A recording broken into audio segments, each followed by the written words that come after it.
ఈరోజు సమగ్ర శిక్ష నిరసన దీక్ష సందర్భంగా సాయంత్రం ఈ ఎస్పీడీ కార్యాలయంలో ఏఎస్పీడీ 1-2 ఎంఆర్ ప్రసన్న కుమార్, అట్లాగే రవీంద్రనాథ్ రెడ్డి మరియు కేజీబీవి సెక్రటరీ దేవానంద్ రెడ్డి తోటి ఈ సమగ్ర శిక్ష కేజీబీవీలకు సంబంధించినటువంటి అనేకమైనటువంటి సమస్యలు చర్చించడం జరిగింది.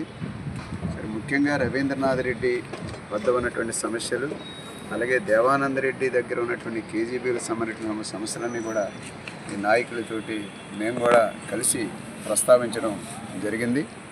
సరే, చాలా విషయాలు వాళ్ళ పరిధిలో ఉన్నటువంటి సమస్యలన్నీ కూడా పరిష్కారం చేస్తామని చెప్పి ఆ రకంగా పూర్తి స్థాయిలో హామీ ఇచ్చారు.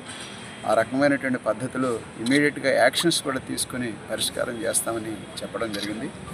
ఇక స్టేట్ వైడ్ పాలసీకి సంబంధించిన విషయాల్లో కూడా వాళ్ళ పరిధిలో పై అధికారులకి సపోర్టింగ్గా ఆ సమస్య పరిష్కారం కోసం మేము కూడా తగు ప్రాతినిధ్యాలు చేస్తామని చెప్పారు.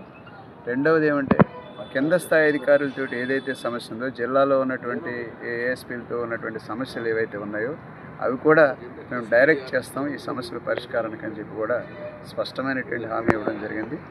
అంచేత ఈ అధికారుల వద్ద జరిగినటువంటి ఈ సమస్యల పరిష్కారానికి మా రకమైనటువంటి చొరవ చూపడం అనేటువంటిది మంచిదని చెప్పి వాళ్ళకు కూడా నేను అభినందనలు తెలియజేస్తున్నా. తప్పనిసరిగా సమస్యలు పరిష్కారం చేస్తానని చెప్పినందుకు ఓకే.